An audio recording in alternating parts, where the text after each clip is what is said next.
வணக்கம். ஜவை சக்கரம் Javadupatti Pudur power writer அப்படிங்கிறது யூடியூப் சேனல் மூலமாக உங்களை மீண்டும் சந்திப்ப ரொம்ப மற்ற மகிழ்ச்சி. அத்தோட எங்கள் சேனலை சப்ஸ்கிரைப் பண்ணுங்கள், பெல் பட்டன் அழுத்த மறந்துடாதீங்க. அத்தோட எல்லாத்துக்கும் ஷேர் பண்ணுங்கள். அதாவது பாஜகவின் எதிர்ப்பு அலைகள் எந்த அளவுக்கு தமிழகத்தில் பரவி இருக்கு, குறிப்பாக மதவாதம் சம்பந்தப்பட்ட ஒரு விஷயத்தில் மக்கள் பாஜகவை எந்த அளவுக்கு குறிப்பாக தமிழகத்தில் புரிந்து வைத்திருக்கின்றார்கள் அப்படிங்கிறதுக்கு ஒரு அற்புதமான ஒரு சம்பவம். ஒரு 4 நாளைக்கு முன்னாடி, அதாவது அண்ணாமலை பாத யாத்திரை போயிட்டு இருக்கிறார். அப்பப்போ சொகுசு யாத்திரையும் போகிறார். அதாவது சேலம் மாவட்டத்தில் பாத யாத்திரை, அது ஃபுல்லாகவே சொகுசு யாத்திரையாகவே போனாராம். அது சம்பந்தமான பாஜக பிரமுகர்கிட்ட இன்னைக்கும் உணர்கள் இருந்துக்கிட்டு தான் இருக்கு. எங்கேயுமே பெரும்பாலும் நடந்தே செல்லவில்லைங்க.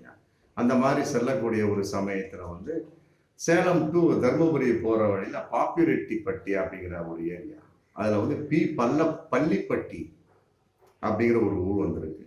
அங்கே மிக பழமையான ஒரு மாதா கோவில் ஒன்று இருக்கு, லூர்து அன்னை சர்ச்சு கோவில். அதாவது அவர் lady of mount Carmel church அப்படிங்கிறது அந்த சர்ச்சினுடைய பெயர். போகிற வழி தானே, அங்கே போய் நம்ம ஒரு மரியாதை செலுத்திட்டு போகலான்னு சொல்லிட்டு அண்ணாமலை நினைச்சிருக்கார். பாஜக தமிழக தலைவர் உள்ள சர்ச்சுக்குள்ள நுழைஞ்ச உடனே கொஞ்சம் நுழைய அங்கே இருக்கக்கூடியவங்க எல்லாமே பயங்கரமான எதிர்ப்பு. அதாவது மதவாத சக்தி உள்ள நுழையக்கூடாது, நீங்கள் குறிப்பிட்ட மதத்தை சேர்ந்தவர்கள்லாம் அவங்க சொல்லுங்க. குறிப்பாக மதவாத சக்திகள், குறிப்பாக பாஜக உள்ள நுழையக்கூடாது அப்படின்னு சொல்லி போட்டு புனிதமான இடத்துல மாலை போடக்கூடாது. அவர் மாலை போடுறதுக்காக மாலையோட போயிருக்கிறாரு. அங்கே இருக்கக்கூடிய கிறிஸ்துவர்களை தடுத்து நிறுத்தி அவர் கடைசி வரைக்கும் உள்ள நுழைய விடாமல் தடுத்திருக்காங்க. அப்படிங்கிறது உண்மையிலே ஒரு யோசிக்க வேண்டிய விஷயம். இதெல்லாம் உண்மையிலே பாஜகவுக்கு ஏற்பட்ட மிகப்பெரிய ஒரு மதவாத அடிப்படையில் ஏற்பட்ட ஒரு அடிதான். இதை வைத்தால் அவர்கள் திருந்துவார்களா அப்படிங்கிறது தமிழக மக்கள் எதிர்பார்க்கக்கூடிய ஒரு சூழல். அந்த இடத்துல மிகப்பெரிய ஒரு வாக்குவாதம் நடந்திருக்கு. நான் 10,000 பேரை திரட்டிட்டு வருவேன், தர்ணா போராட்டம் பண்ணுவேன், நீ எத்தனை பேரை திரட்டிட்டு வந்தாலுமே சரி, நாங்கள் உள்ளே நுழைய விட மாட்டோம்.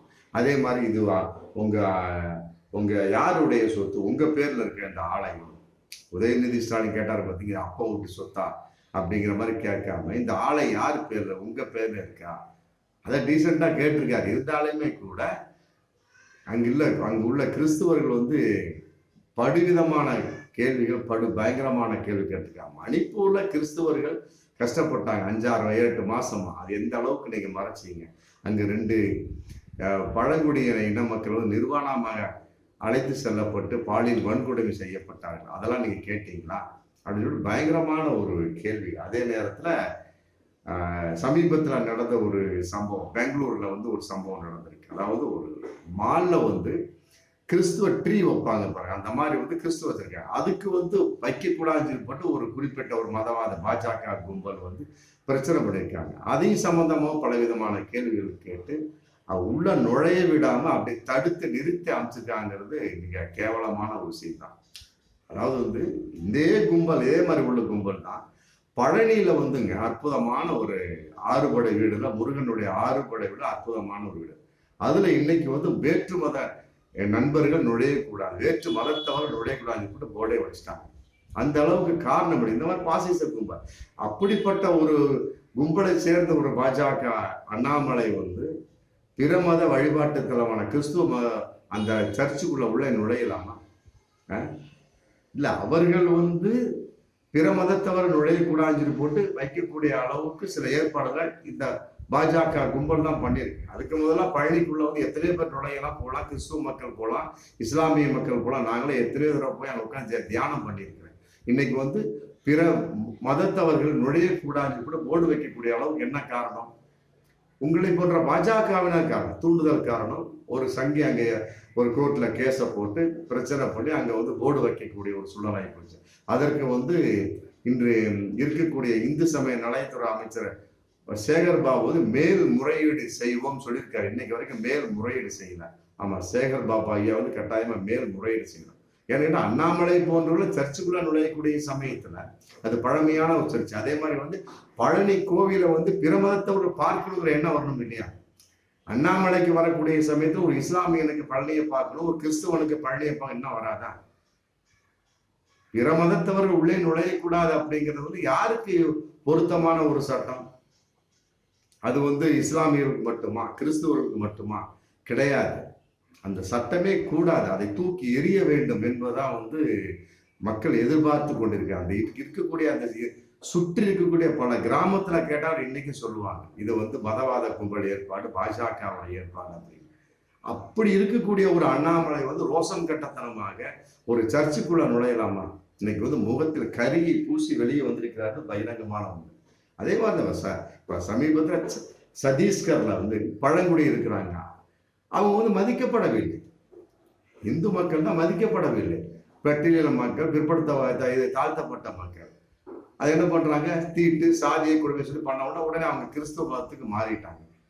இப்ப சத்தீஸ்கர் மாநிலத்தில் பாஜக ஆண்டுட்டு அந்த முதல்வர் என்ன பண்ணிருக்கிறாரு, இருக்கக்கூடிய சில பேரை வந்து தன்னுடைய பழைய மதமான இந்து மதத்துக்கு அவர் கொண்டு வந்திருக்கிறார். கொண்டு வந்துமே கூட அங்க பல பேர் வந்து இன்னைக்கு கிறிஸ்துவராக தான் இருந்துட்டு இருக்காங்க. நாங்க அங்க இந்த மதத்துக்கு வரமாட்டோம், ஏன்னா அங்க வந்து பலவிதமான வந்து சாதிய கொடுமை, சாதிய தீட்டு கொடுமை எல்லாம் இருக்குன்னு சொல்லி போட்டு அவங்க வந்து இன்னைக்கு டம்ப் பண்ணிட்டு இருக்காங்க.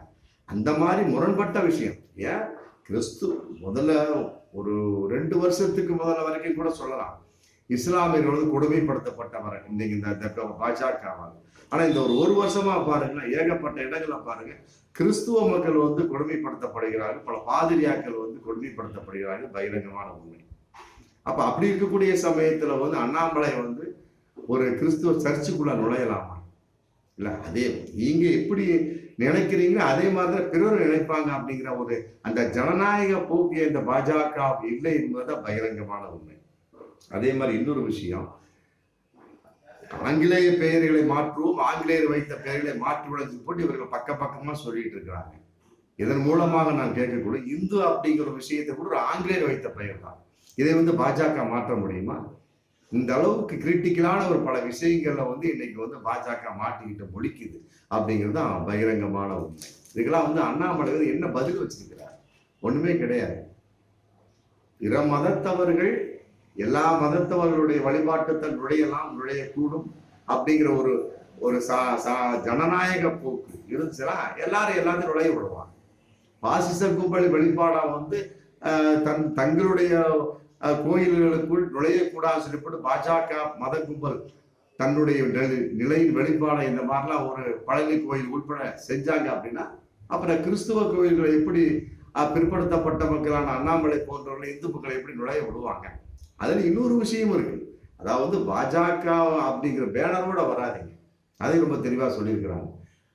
அண்ணாமலையா வாங்க, நாங்கள் ஏற்றுக்கொள்கிறோம். பொதுவாக இந்த அளவுக்கு பார்க்கக்கூடிய சமயத்தில் பல விஷயம் பார்க்குறப்ப இஸ்லாமியர்களாகட்டும் கிறிஸ்துவர்களாகட்டும் நம்ம தங்களுடைய மசூதிகளுக்கும் கிறிஸ்துவ ஆலயங்களுக்கும் வந்து பிற இந்து மக்களை யாருமே உள்ள நுழையக்கூடாது இன்னைக்கு வரை சொன்னதே கிடையாது. ஆமா, பழனி கோயில் சில முக்கியமான கோயில்ல பிற மதத்தவர் நுழையக்கூடாது அப்படிங்கிற போர்டு கூட இந்த மாதிரி பாஜக வற்புறுத்தலா வைக்கப்பட்ட ஒரு விஷயம் தான் ஒழிய மற்றபடி அங்க இருக்கக்கூடிய இந்து நண்பர்களால் வற்புறுத்தலா வைக்கப்பட்ட விஷயமே கிடையாது. அப்படி இருக்கக்கூடிய சமயத்துல எப்படி வந்து நுழைய விடுவார்கள் அப்படிங்கிற பகிரங்கமான ஒரு கேள்வி இருக்கு இல்லையா? இதுக்கெல்லாம் வந்து அண்ணாமலை பதில் சொல்லியே ஆகணும். அதே நேரத்துல அந்த சேலம் பாத யாத்திரையில பயங்கரமான ஒரு முணுமுணுப்பு, அதாவது அங்கு அது வந்து அதிமுகவுடைய ஒரு தொகுதி வெளிப்பாடு, அங்கு வந்து எடப்பாடியினுடைய ஒரு சொந்த ஊர்லாம் இருக்கு. அங்கெல்லாம் பாத யாத்திரை சென்ற அண்ணாமலை வந்து அதிமுகவை எதிர்த்தோ எடப்பாடி எதிர்த்து ஒரு வார்த்தை கூட பேசவில்லை என்பது இன்னைக்கு மிகப்பெரிய ஒரு வைரலா போயிட்டு. அது சம்பந்தம் பாஜக அவங்கள பேசிக்கிறாங்க.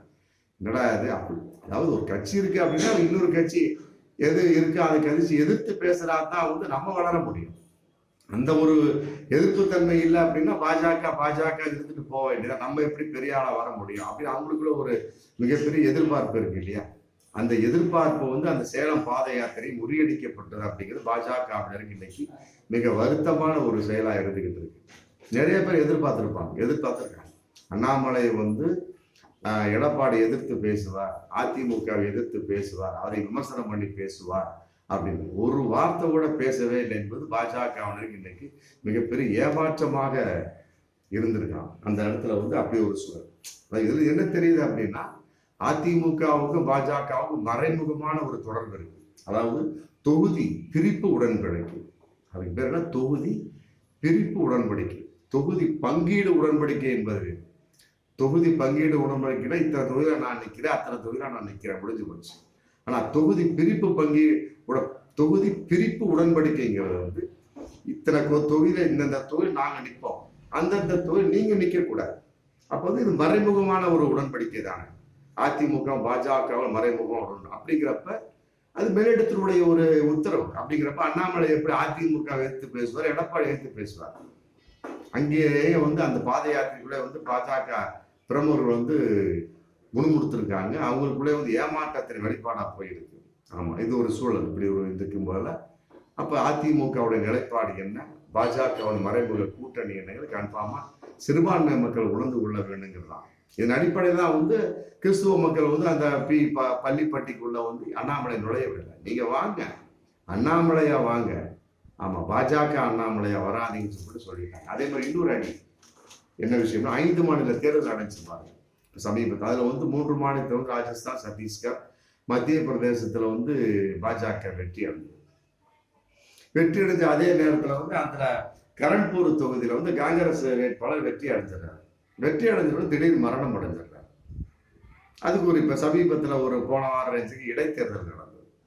அதே இடைத்தேர்தலில் வந்து பாஜக, அதாவது காங்கிரஸ் வேட்பாளர் இறந்துடுறாரு. அவருடைய பையனை வந்து நிக்க வைக்கிறாங்க. அதாவது வந்து ரூபீந்தர் சிங் அப்படிங்கிறவர், அவர் பையன், அவர் பேர், அவருடைய அப்பாவோட பேரு சுரேந்திர பால் சிங். அவருடைய பையன் ரூபீந்தர் சிங் நிக்க வைக்கிறாங்க.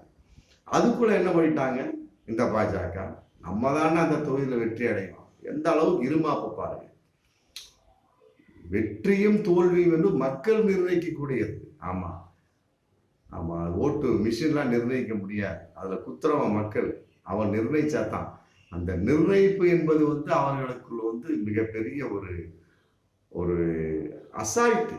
பாத்ரூம் இந்த தொகுதியில கரண்பூரத்து நம்ம தான் ஜெயிக்க வச்சு போய் என்ன பண்றாங்க, அதுல ஜெயிச்சாங்க அவங்க.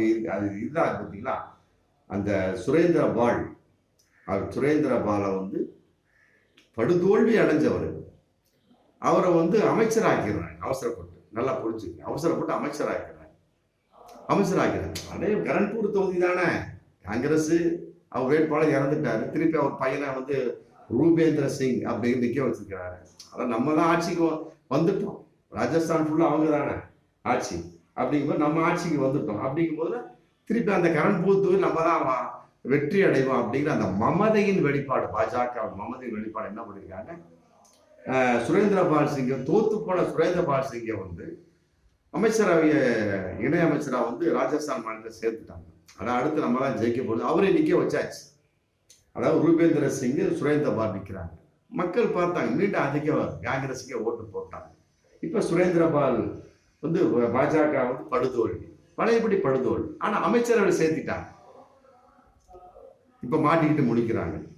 இப்ப என்ன பண்ணணும், அந்த சுரேந்திர பால் சிங் மீண்டும் வந்து 6 மாசத்துக்குள்ள ஜெயிச்சாகணும். இல்லையா, மூக்குல நாமத்தை போட்டுட்டு, முகத்துல நாமத்தை போட்டுட்டு போக வேண்டியதான். இல்ல, அதுக்குள்ள ஜெயிக்கிறதுக்கு அளவுக்கு அந்த டைம் இருக்கக்கூடிய அளவு இருக்கு அந்த அவசரத்தின் வெளிப்பாடு. அப்போ வந்து மக்கள் மேல அவ்வளவு வந்து ஒரு இது நம்பிக்கை கிடையாது. அவங்க மக்கள் மேல அவ்வளவு ஒரு இது போடா பார்த்துக்கலாம்.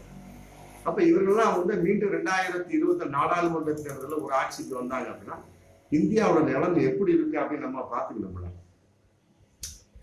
இப்ப பாருங்க, இப்ப அந்த பில்கிஸ் பானு வகையிலேயே ஏகப்பட்ட முரண்பாடு.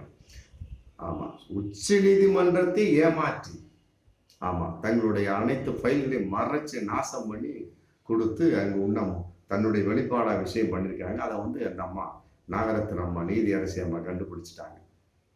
கண்டுபிடிச்சு இன்னைக்கு மிகப்பெரிய ஒரு இடியின் வெளிப்பாடா, ஆமா, பாஜக ஃப்ராட் அப்படிங்கிற மாதிரி 4-5 இடத்துல சொல்லக்கூடிய ஒரு சூழல்னா என்ன ஒரு இது இந்தியா அப்படிங்கிறது உண்மையிலே மக்களாகிய நம்ம சிந்திக்கணும். வரும் காலங்கள்லாம் வந்து ரொம்ப, ஆமா, இதே ஆட்சி தொடர்ந்து 2024 நாடாளுமன்றத்தில் வெற்றி பெற்றுமே.